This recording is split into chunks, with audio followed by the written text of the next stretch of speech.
অবশেষে মুক্তি পেতে চলেছেন বাংলাদেশের জেলে বন্দী ৯৫ জন ভারতীয় মৎস্যজীবী।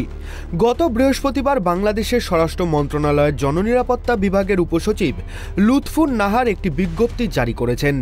বাংলাদেশের আদালতে ৯৫ জন ভারতীয় মৎস্যজীবীর বিরুদ্ধে সামুদ্রিক মৎস্য আইন ২০২০ অনুযায়ী যে মামলা করা হয়েছিল তা প্রত্যাহারের সিদ্ধান্ত হয়েছে।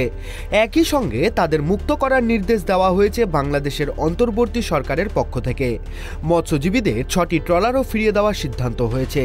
স্বাভাবিকভাবেই আশায় বুক বাঁধছেন ৯৫ জন মৎস্যজীবীর পরিবার। তো দুঃখ কষ্ট চলছে ধার দেনা করি, এখন তো ফিরবে যখন বলছে তখন তো এটা আনন্দের বিষয়, আসলে খুশি হবে। এই তো কতদিন পরে ফিরছে? এই তো ৩ মাস হয়ে গেছে, তো প্রায় ৩ মাস কিভাবে চালাতেন? ৩ মাস ধার দেনা করে চালাচ্ছে, কষ্ট হচ্ছে। স্বামী RMS বাংলাদেশে ধরা পড়েছে পটুয়াখালী, এখন ও আসবে। আমার খুব আনন্দ হচ্ছে।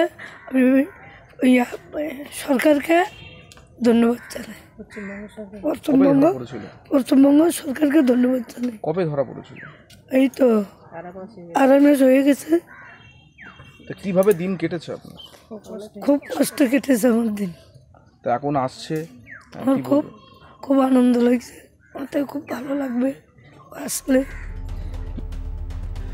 বাংলাদেশি জলসীমা লঙ্ঘন করার অভিযোগে গত অক্টোবর মাসে প্রথমে গ্রেপ্তার হন ৩১ জন মৎস্যজীবী। তারও কিছুদিন পরে ৪৮ জন মৎস্যজীবীকে গ্রেপ্তার করেছিল বাংলাদেশের উপকূলরক্ষী বাহিনী। নভেম্বরে গ্রেপ্তার করা হয় আরও ১৬ জনকে। বাংলাদেশের মোংলা ও কলাপাড়া থানায় মামলা দায়ের হয়। প্রায় ৩ মাস ধরে পটুয়াখালী ও মোংলা জেলে বন্দী ছিলেন ভারতীয় মৎস্যজীবীরা।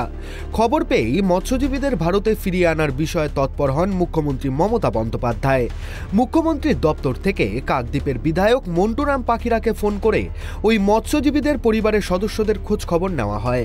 ভারতীয় মৎস্যজীবীদের ফিরিয়ে আনতে কেন্দ্রকে চিঠি পাঠিয়ে আবেদন জানান মুখ্যমন্ত্রী। গত মঙ্গলবার কাকদ্বীপের বিডিও এবং কাকদ্বীপ থানার আইসির উপস্থিতিতে ডায়মন্ড হারবার মহকুমা সংশোধনাগার থেকে ১২ জন বাংলাদেশি মৎস্যজীবীকে বাংলাদেশ সরকারের হাতে তুলে দেওয়া হয়। এরপরেই গত বৃহস্পতিবার ৯৫ জন ভারতীয় মৎস্যজীবীর বিরুদ্ধে মামলা প্রত্যাহার ও তাদের ৬টি ট্রলার ফিরিয়ে দেওয়ার সিদ্ধান্ত জানিয়ে বাংলাদেশের স্বরাষ্ট্র মন্ত্রণালয়ের তরফে বিজ্ঞপ্তি জারি করা হয়। মমতা বন্দ্যোপাধ্যায় আমাদের মুখ্যমন্ত্রী বিশেষ উদ্যোগ নিয়ে এই ৯৫ জন মৎস্যজীবী গতকাল কোলাপাড়া পটুয়াখালী আদালত থেকে তারা জামিন পেয়েছে এবং আজকে তাদের যা কিছু সরকারি নিয়মে, আদালতের নিয়মে যা কিছু রয়েছে সেগুলো তাদের আজকে পরিষ্কার হয়ে যাবে এবং তারা সত্তর তাদের বিরুদ্ধে আর কিছুই রইল না, আইনগত কিছু রইল না, তারা আমাদের দেশে ফিরে আসবে। মুখ্যমন্ত্রী মমতা বন্দ্যোপাধ্যায়ের উদ্যোগ এবং বাংলাদেশ সরকারের সিদ্ধান্তে খুশি মৎস্যজীবীদের পরিবার। ঘরের ছেলে ঘরে ফিরবে, এই আশায় বুক বাঁধছেন মৎস্যজীবীদের পরিবার পরিজন। ভারতে আটকে থাকা আরও ৯০ জন বাংলাদেশি মৎস্যজীবীকেও স্বরাষ্ট্র মন্ত্রকের তরফে ছেড়ে দেওয়ার প্রস্তুতি নেওয়া হচ্ছে বলে সূত্রের খবর। দক্ষিণ ২৪ পরগনা থেকে গোপাল শীলের রিপোর্ট, ট্রাইব টিভি বাংলা।